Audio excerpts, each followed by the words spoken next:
welcome to the lecture. And the lecture of today is about gram-negative bacilli. These include the pseudomonads as a family, Vibrios, Campylobacters, and Helicobacter. Now, what is common about these different groups of microorganisms? Actually, they are all gram-negative, and they are all bacilli. Sometimes they are called the Vibrios and other Campylobacters. They are called curved rods or curved bacilli. And also what is common between all these is that the mottility, they are all motile. And starting with the Pseudomonas, now this group comprises 5 genera, and based on the ribosomal RNA and DNA homology.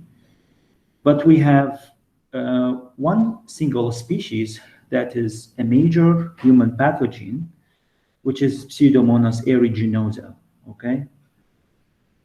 Now, this bacteria, the Pseudomonads, they are widely distributed in soil and water, okay? And as I said, it is motile. And another important characteristic about it is that it is a strict aerobe. And when we say strict aerobe, we means that it has the cytochrome activity in order to counteract the effect of the oxygen and its free radicals through the enzyme oxidase. And therefore, oxidase test is very useful here to tell that Pseudomonas from other gram-negative bacilli, which are oxidase negative.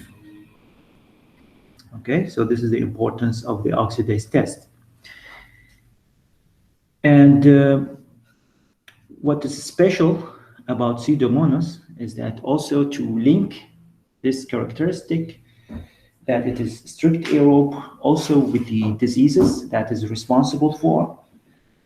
It is associated with a disease called cystic fibrosis, and it is in the lung.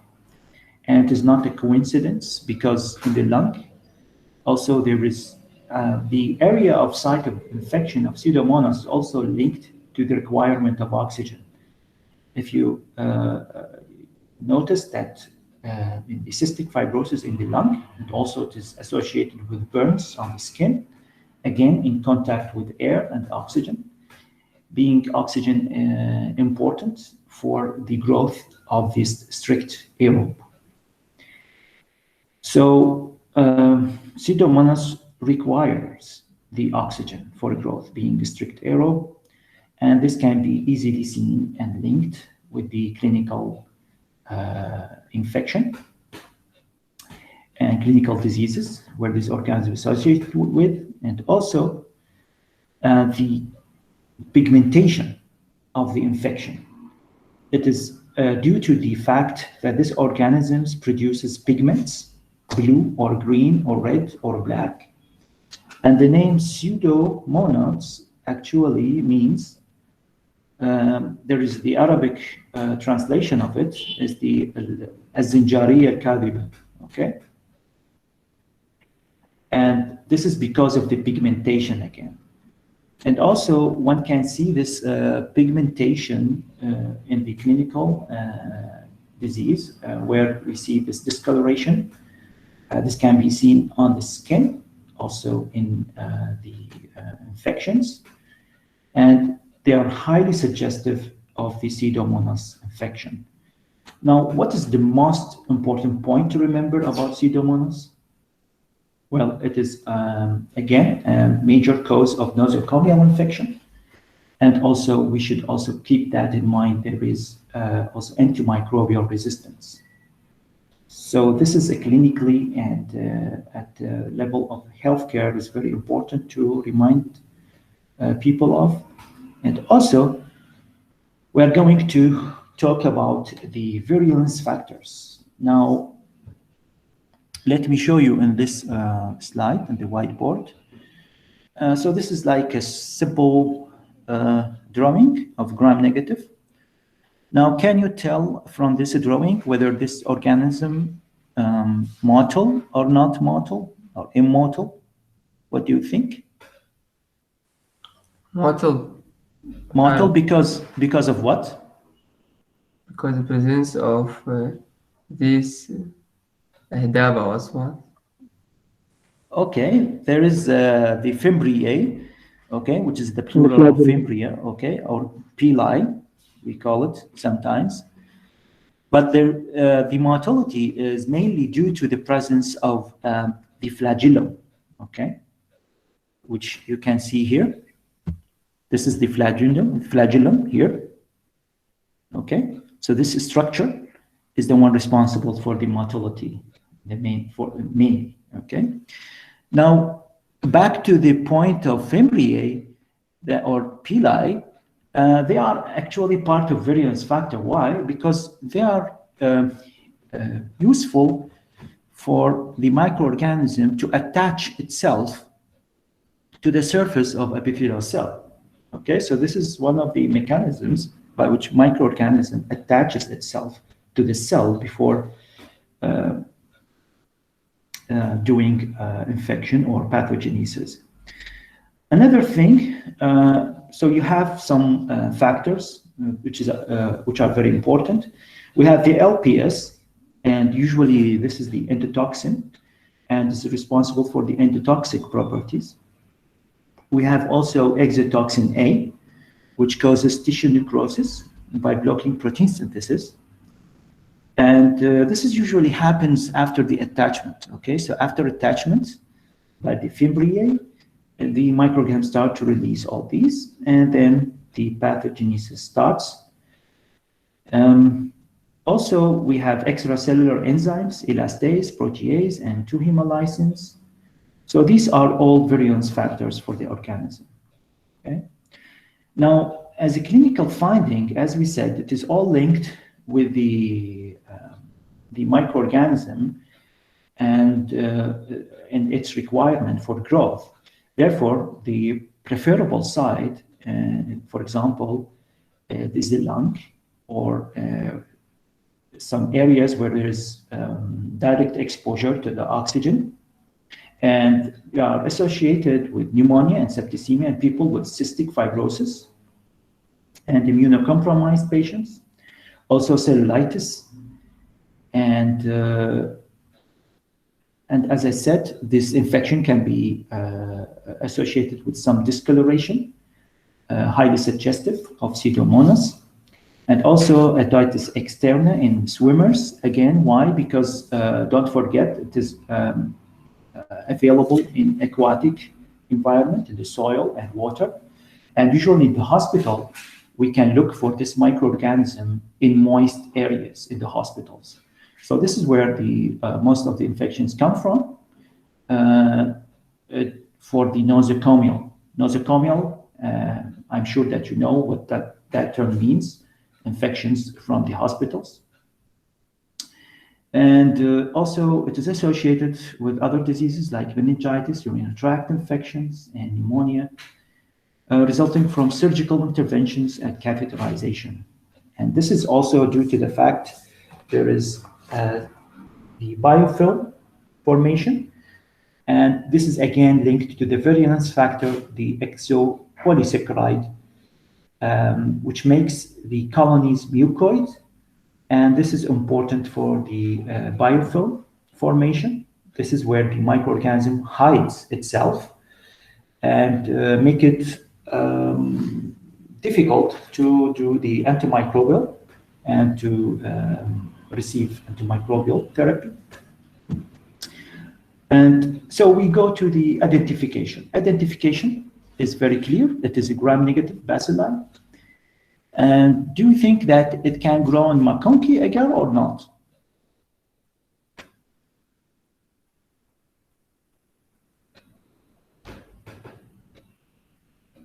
Okay. Now this is a question. Do you think Yes, that Victor can grow? because it can grow, of course, on McConkey agar, and this is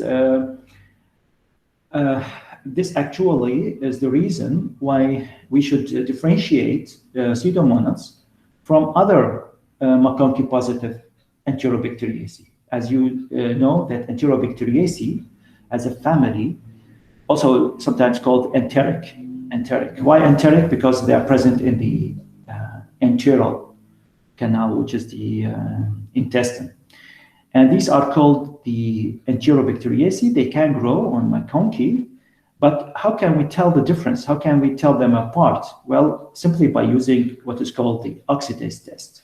So oxidase positive means Pseudomonas, and if oxidase negative, this means that it is a member or one of the members of Enterobacteriaceae. However, we have still at least one member which is also oxidase test, although it is part of Enterobacteriaceae, which is called the Plesiomonas. So don't forget that. Okay. Good. Now,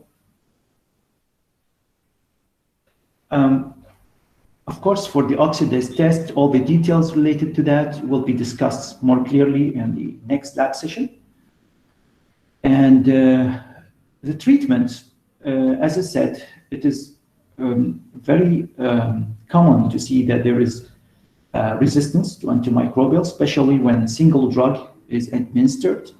Therefore, combination of extended spectrum penicillin, like piperacillin and aminoglycoside, usually tobramycin, is used for the eradication.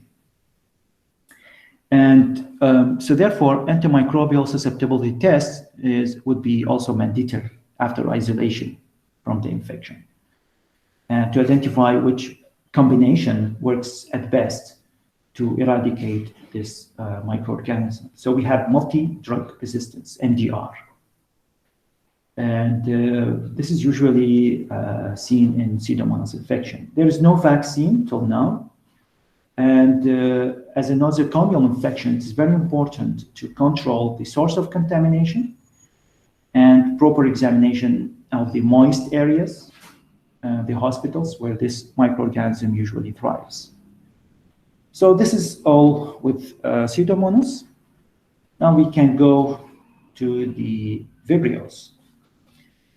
Now, for the Vibrios, I think you know very well, it is the one responsible, at least some of the species, they are responsible for the cholera, okay? Cholera epidemic or outbreak. And these are, again, present and prevalent in aquatic environments, in watery environment. These are also gram-negative, motile, again, and curved bacilli. And for the morphology is very characteristic here, that they show comma-shaped rod, okay?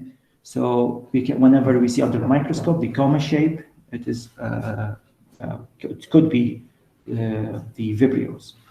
They are motile by the means of a polar flagellum, again, the flagellum. So what is common among all these bacteria of today, in this lecture, is the presence of, this is the motility, as we said. And the Vibrios can best grow at pH of 8.5 to 9.5, so alkaline pH. They favor the alkaline pH over the acidic one, because they are going to be killed by the presence of acidity. And this is very important. Now, for the virulence,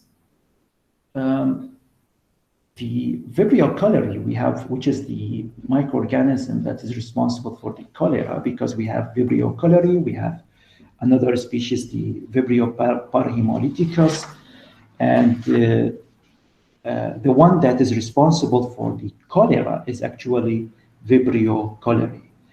And not all Vibrio cholerae, by the way, only specific serovars or serogroups, specifically the O1 and O139. because the O group, which is the somatic antigen of this bacterial cell, can be detected by using antibodies, specific antibodies. And we have like 206 of them. So not all of them are responsible for the epidemic and pandemic cholera, actually only two, the O1 and the O139, only these two.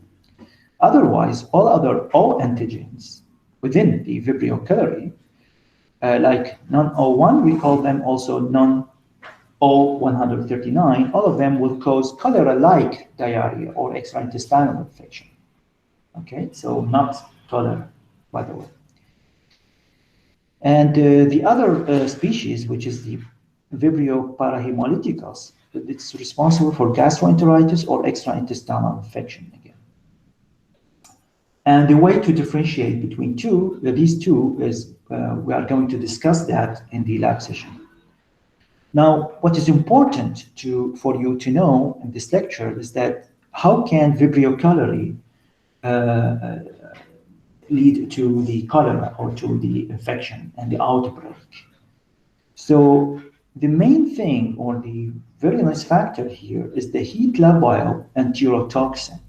Okay, this enterotoxin, if you please go to the whiteboard.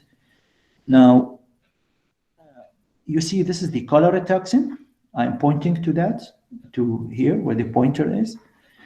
And it's composed of two subunits. One is the A and the B subunit. So we have the A subunit, which is actually the active subunit, so that to not forget the function. We have the A, the active, so that you can remember that. And the B is the one responsible for the binding. So first of all, there will be binding through the B unit, subunit, and then the active part will go inside the cell, which is the epithelial cells of the intestine. And here you can see in this drawing, this is the lumen side of the intestine here, and these are the cells. And once the active part is inside the cell, it will bind to the G protein, and this will activate the adenylate cyclase enzyme. It will increase the amount of cyclic AMP. This will lead to the secretion of chloride and also sodium ions in the lumen. And with these electrolytes being released into the lumen, this will lead to the also the movement of water molecules along with these electrolytes as part of the osmotic equilibrium. This will invite more water into the lumen. Therefore, one of the main clinical features of the cholera is the presence of what? Is the presence of watery diarrhea. A watery diarrhea because of this enterotoxin, okay? So this will also be very important in the exam that you know the mechanism. Mm-hmm. So it is electrolyte-rich diarrhea, therefore water replacement and rehydration of the patient is a priority in the treatment.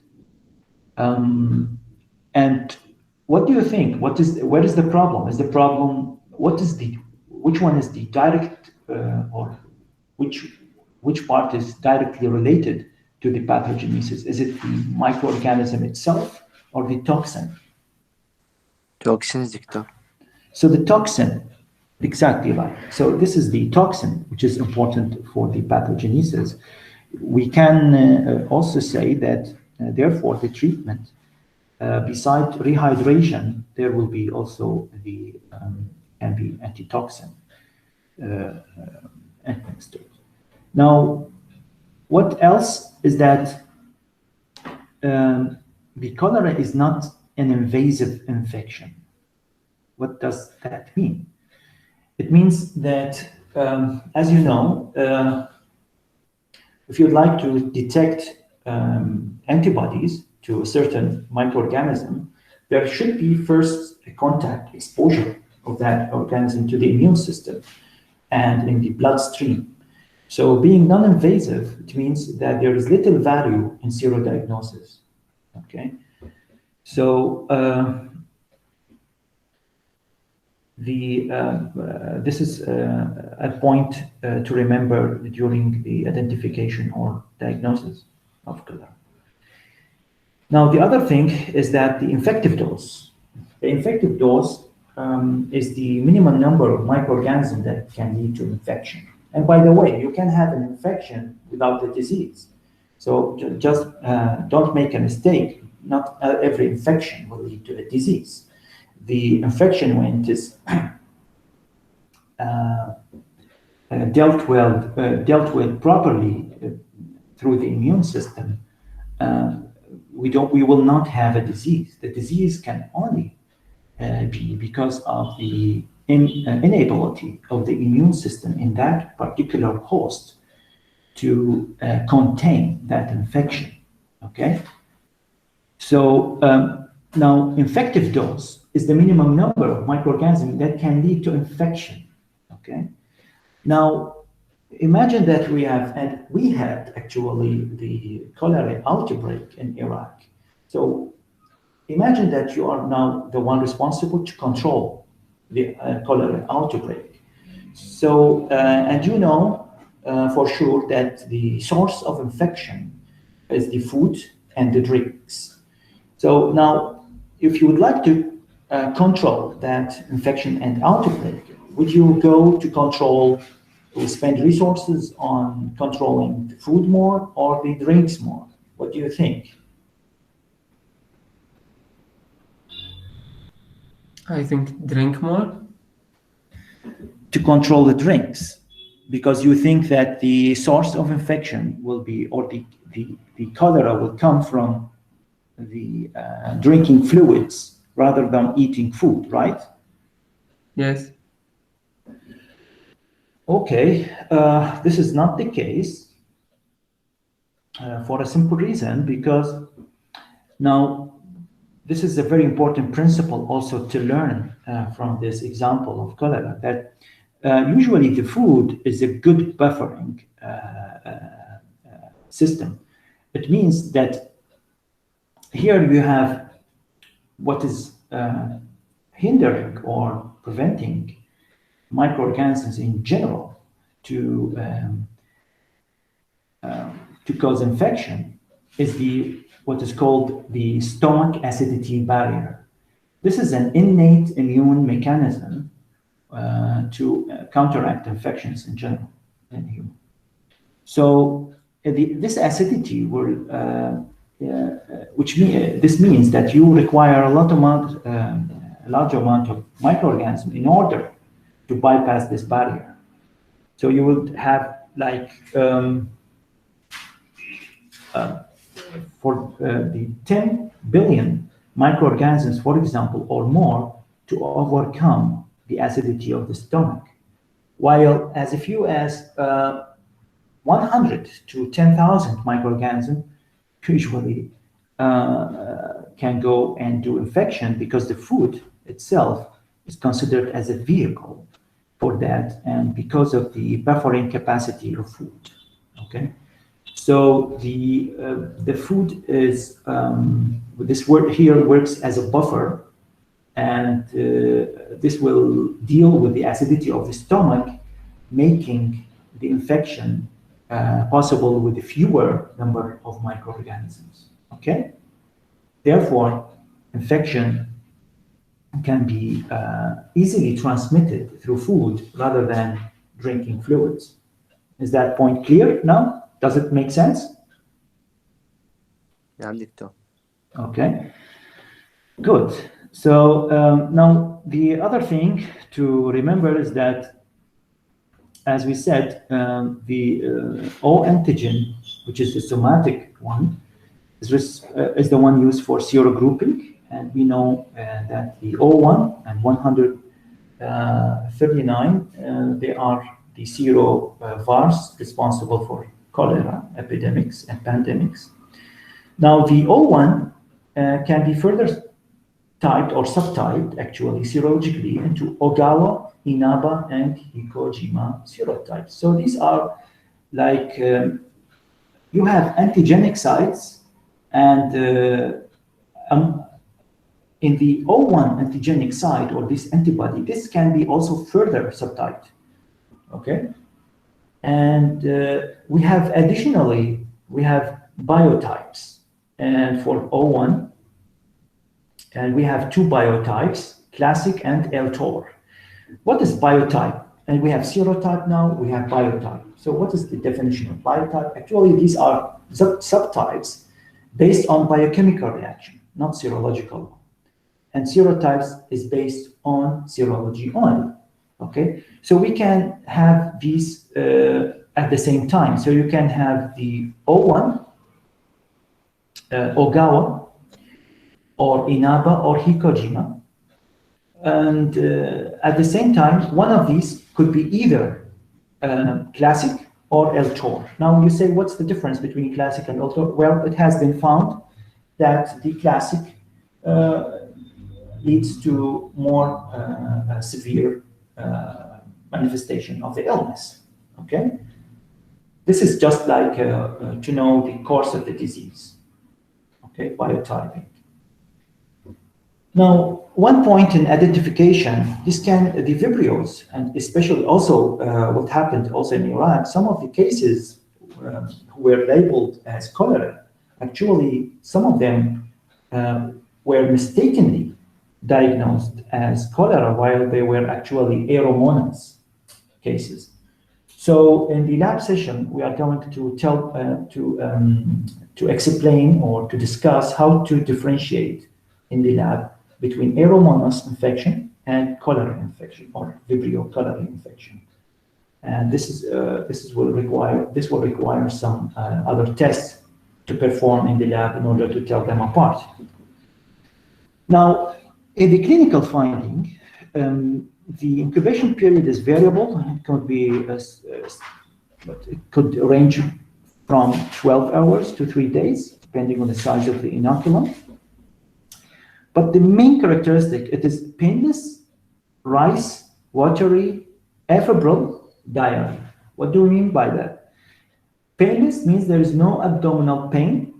It is rice. Why? Because of the pus and also some flecks of the mucus, epithelial cells, and vibrios. So, excuse me, so this is a flex of the mucus with some cells and the vibrios giving rise to the rice appearance. And watery, we just explained that at the beginning in the discussion of the enterotoxin and electrolyte-rich diarrhea. And afebrile, it is very important to notice that the fever is absent, okay? There is no fever. And this one is important for the identification clinically. Okay, so in the treatment, the first thing to remember is that is electrolyte replacement, because there is a huge loss of electrolytes, and up to 80% of cases can be successfully treated with oral rehydration salts. So treatment can be as simple as this. Antimicrobial agent is to prevent further release of toxin, and this is the thing regarding treatment. Now, prevention, usually transmitted by water, food, and flies. For proper control of these vehicles is mandatory. And we said that to control the food is more important than fluid because of the buffering capacity of the food. Any question? So that we can shift to the other genus, Campylobacter. Okay, now in Campylobacter we have actually three species. We have Campylobacter jejuni, and Campylobacter coli, and Campylobacter fetus. The one which is clinically important is the jejuni because of the Guillain-Barré syndrome, which is considered actually as an emergency case. Now, the jejuni and coli, they all cause the gastroenteritis, and again, all these Campylobacters are gram-negative rods with common S or gull wing shapes. Again, mottled because of the flagellum. Now, here is important thing to remember. They are invasive. Therefore, because of the invasiveness of these microorganisms, we can see some RBCs and YBCs as well in this tool. So it is not as in the cholera where it is rice watery diarrhea. It is non-invasive, but here is invasive. Okay. Now, for the virulence, we have the LPS, which is responsible for the endotoxic activity, the fever, and also the extracellular toxins and enterotoxins with cytopathic effect, where they're causing damage to the cells. And also they are localized and can lead to tissue invasion in the small intestine. And actually from the name jejuni in the genome and jejunum and the coli in the colon also. And this will be responsible for the appearance of RBC, YBCs in the stool. Now, also they have access to the bloodstream, and we have gastroenteritis. And this is usually, in the most cases, it is self-limited disease and requires no treatment. Now, the importance or significance of Campylobacter jejuni sometimes, although rarely can happen, is that it can lead to a post-diarrheal syndrome, which is called Guillain-Barré syndrome, which is a French name. This syndrome is a neurological disorder in which there will be an ascending muscle weakness and paralysis in the subject, which can actually, within short period of time, can lead to death, or sometimes inability to walk, to swallow, or even to breathe because of respiratory arrest of the respiratory muscles. And this is an autoimmune disease where antibodies against the microorganism would go and attack the neurons of that host, of that individual, and making it actually an emergency case, okay? Now, that's it with Campylobacters.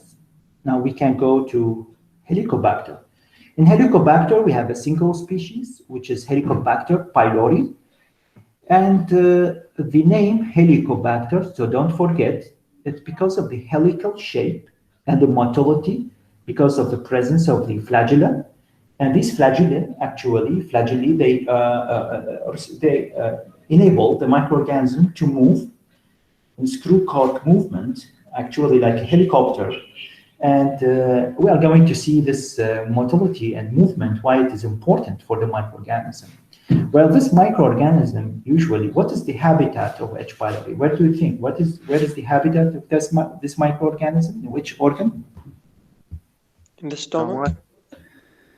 Yes, so you can see here, please go to the whiteboard, and you can see here the stomach, and we have from anatomy, if you still remember, the stomach is divided into different parts: cardia, fundus, body, and antrum.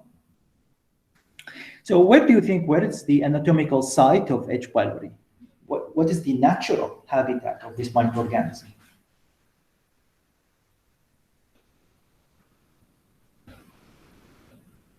Just by guessing. Where? In the body? No, actually just in the site nearby, which is the antrum. Okay, so here is the site of H. pylori. This is the natural habitat. Okay, if you are going to see the H. pylori in a different anatomical site, then this is not the natural habitat. Okay, now let's see how many students are there now in this session. Now I have 41. Okay, let's say exclude myself. That's about 42. Okay, students. So we can say now half of them, like 20 students, they have the H. pylori in their stomachs. Okay, this is so 50% of the world that is estimated to harbor H. pylori. Now, the fact that 80 to 90% of them, they don't show any symptoms.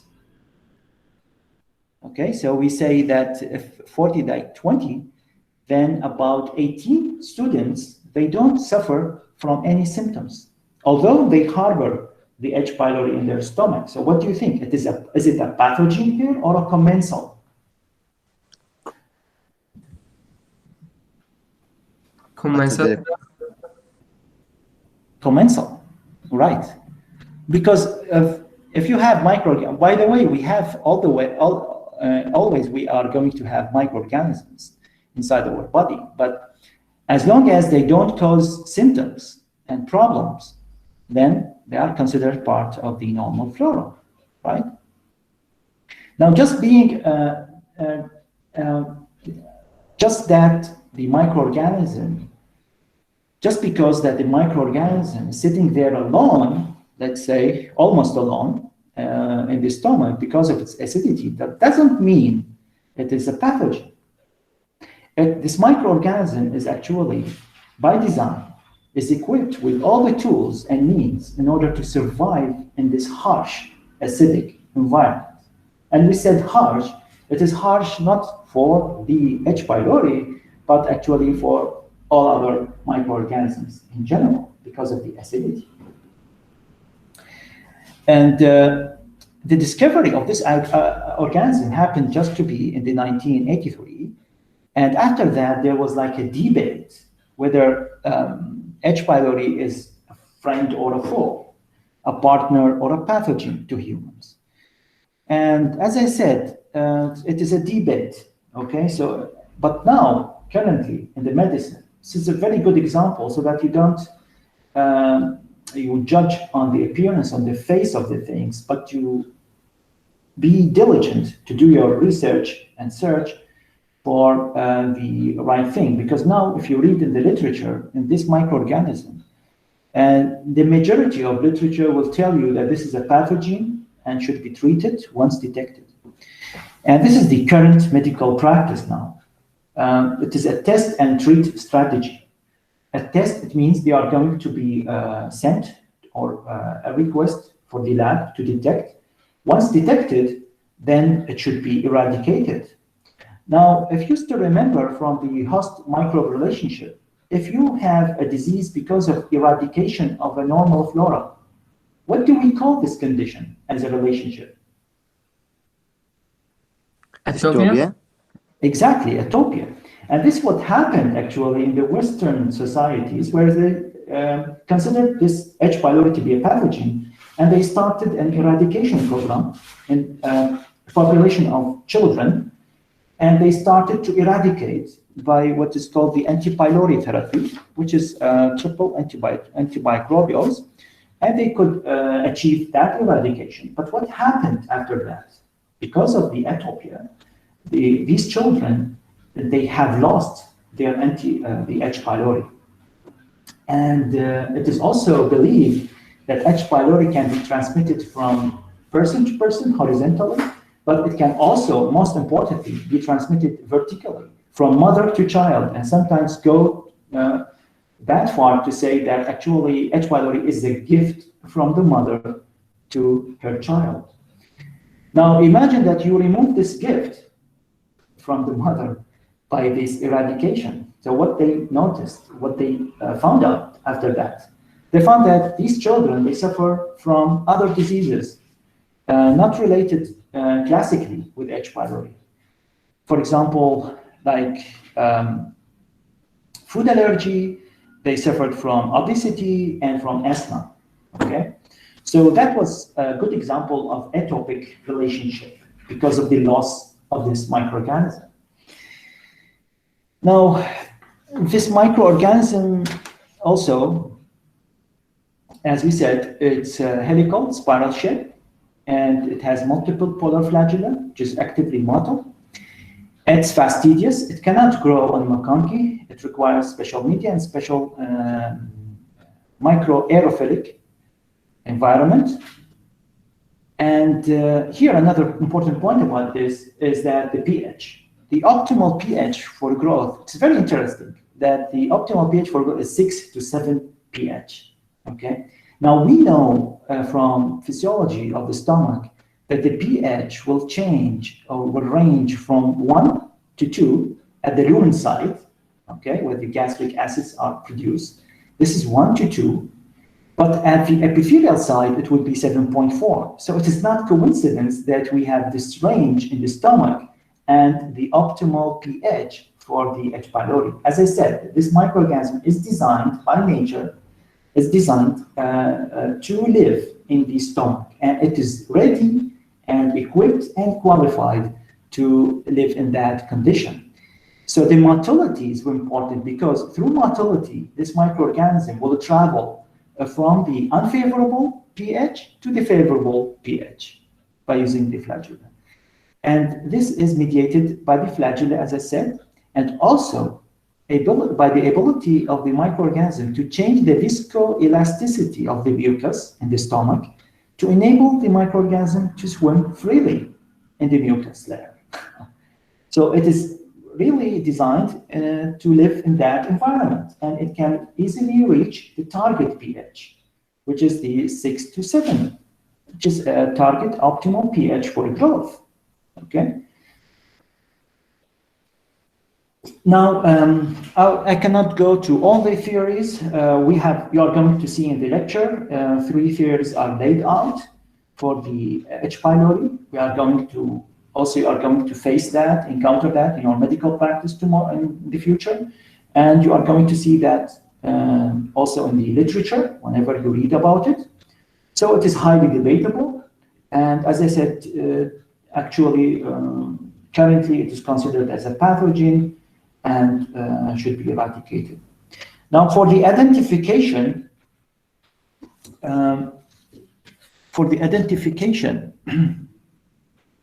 we have the different methods to identify microorganisms, the H. pylori.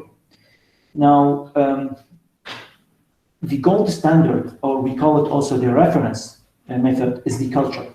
If you isolate it from the stomach by endoscopy, and then you have 100% evidence that it is there. So it is considered reference. What else could be considered reference test? Histology. If by staining, by special stain, you have demonstrated this helical structure or microorganism, and also motility, then it is again reference. But these 2 methods will require first biopsy. So it's considered invasive for the patient because you have to have the endoscopy, which is sometimes annoying, inconvenient to the patient, so it's considered invasive. Another test, which is suggestive, which is not considered reference, is the rapid urease test. Because this microorganism really has the urease, it is one of the mechanisms to deal also with the acidity of the stomach. So detection of urease is considered also suggestive of H. pylori in the stomach. It is also considered here invasive. Why? Because you can't do rapid urease test without having biopsy first. So it is considered therefore invasive. Now there is another thing to remember, that apart from, also we have the molecular method, which is considered both invasive, non-invasive. Why? Because you can take oral fluid, saliva, or you can detect that also on the biopsy. If it is in biopsy, so it's considered invasive. If you're detecting in the saliva, then it's non-invasive. So it depends. Is it considered reference? No, by any means. Is it useful for antimicrobial resistance? Yeah, this in the molecular method, it can be useful to look for antimicrobial resistance, as well as in the culture, which is the classical method to do antimicrobial resistance. So only culture and molecular methods can be useful for antimicrobial resistance. All others are not useful. Serology, non-invasive, but again, it is not reference. Urea breath test, non-invasive, again, not reference. And we have stool antigen test, the SAT method or SAT test. It is again non-invasive because from the stool, and it is not reference, but it is important for the follow-up of the treatment after treatment, or to make sure that eradication was successful. There is also, I would like to finally to mention that there is no vaccine against H. pylori, and all vaccine trials had failed. And also the clinical findings, this is also very important in the exam, that you are going to see, please look at the stomach structure that we have. Either there will be enteral gastritis here. So enteral gastritis, this will take a different course from pangastritis or a corpus predominant gastritis. If it is enteral gastritis, this will go to duodenal ulcer.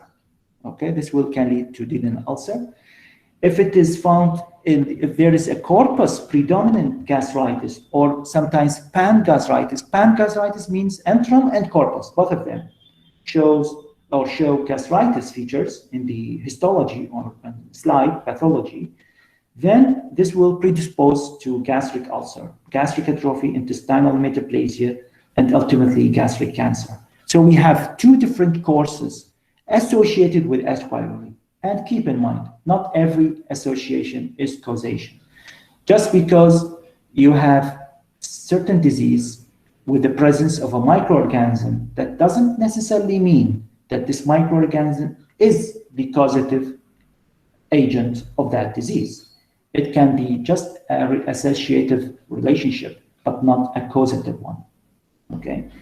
And finally, the eradication program is also mentioned, this anti-pyruvate program, proton pump inhibitor, clarithromycin, amoxicillin, metronidazole for 7 to 14 days. So that's it for today's lecture. If you have any question, you are welcome. You can go ahead and ask your question.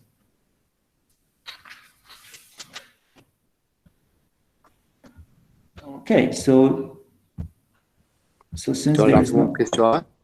Yes, please.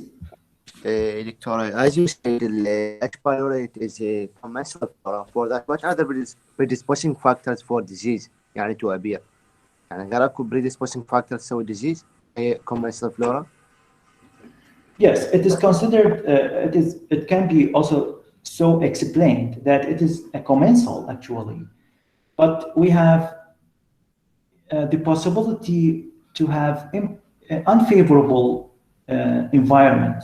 For example, if the mucosal surface of the stomach is compromised because of bad dietary habits, because of undisciplined antimicrobial intake by a certain individual, or smoking.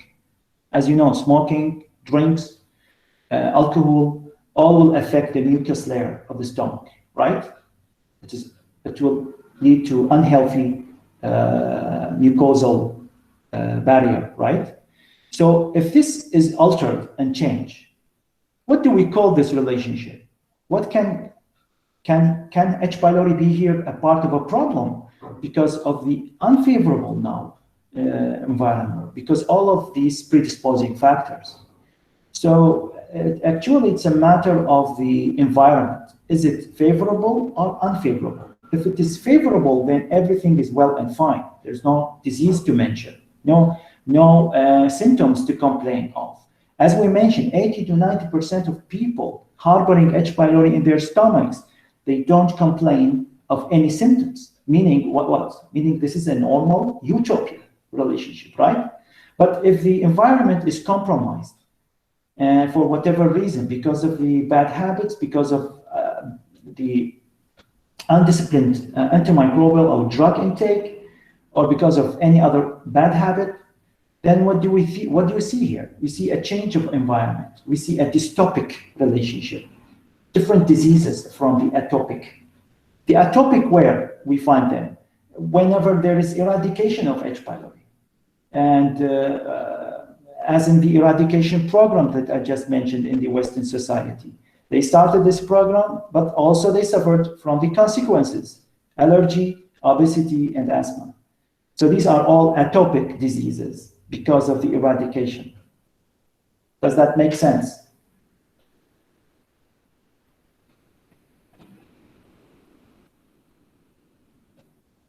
دكتور عندي سؤال ثاني بلا زحمة. Yes, go ahead. السيودوموناس قلت إنه هي بوزيتيف أوكسيديز رياكشن، ذكرت وياها مايكرو أورجانيزم ثاني، شنو هو؟ The oxidase test is positive for Pseudomonas, and it is important to know that this will tell them apart from Enterobacteriaceae as a family.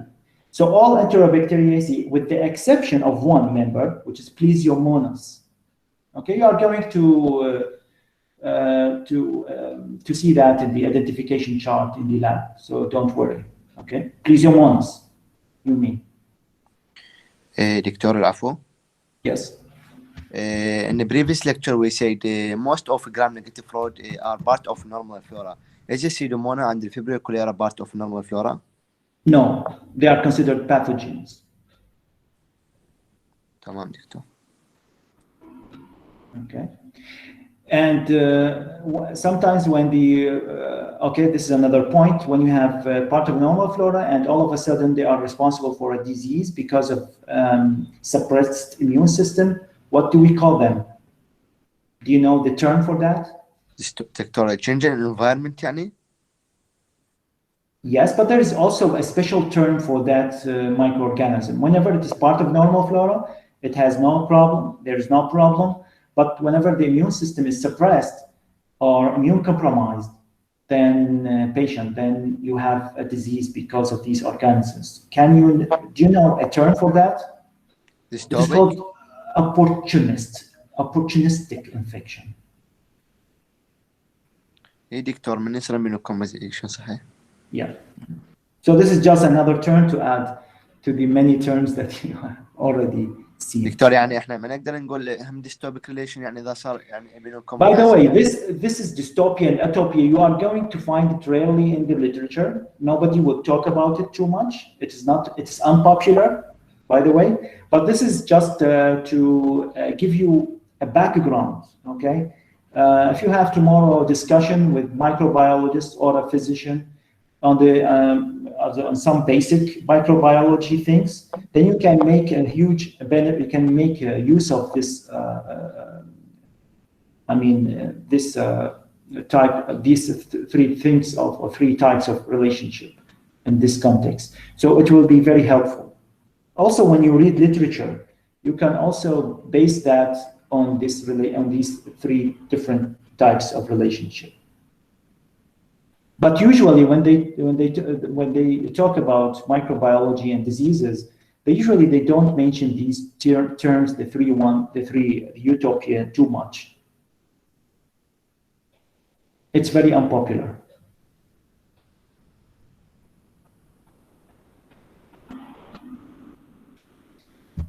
Okay, so thank you for listening, and we see you next time. شكرا دكتور.